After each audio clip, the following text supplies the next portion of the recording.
Jack and Anna wanted to help an elderly man they saw on the road, but instead of showing gratitude, he even chased them away with a stick. Thinking they had encountered a madman, they quickly got in their car and left. Little did they know, the old man had actually done this to save them. Not long after driving off, Jack and Anna came across a car bumper lying in the middle of the road, blocking their path. Without giving it much thought, Jack dragged the bumper aside and continued driving. However, it wasn't long before Anna suddenly hit the brakes because another bumper was obstructing their way. Only then did they realize that the place looked strangely familiar. It seemed they had returned to where they started, but oddly enough, the bumper Jack had previously moved was back in the middle of the road. Just then, a woman covered in blood suddenly appeared ahead of them, looking particularly terrifying in Anna's horrified gaze. To make matters worse, the woman then began floating in the air. Overcome by fear, Anna slammed on the gas pedal and sped off, desperate to escape this place. However, to their surprise, after making a loop, they found themselves right back where they had begun. Jack suspected that Anna, in her state of shock, had simply taken a wrong turn. He decided to get out of the car to see if there were any other roads, but the moment they stepped out, the bright daylight abruptly turned into darkness. Anna thought she must be hallucinating and asked Jack to confirm if it had indeed been daytime just moments ago,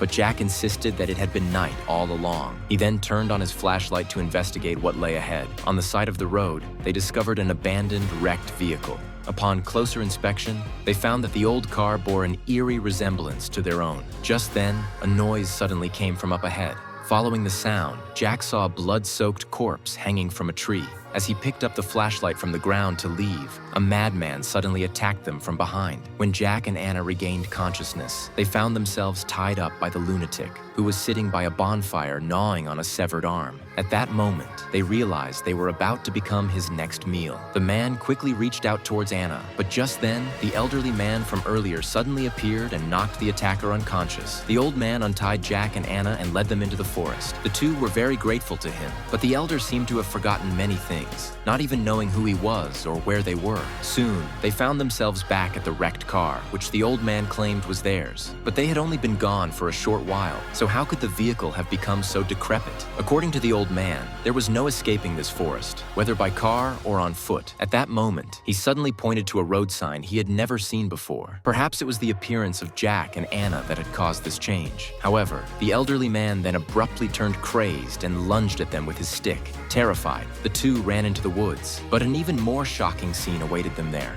From behind a tree, a woman who looked exactly like Anna emerged.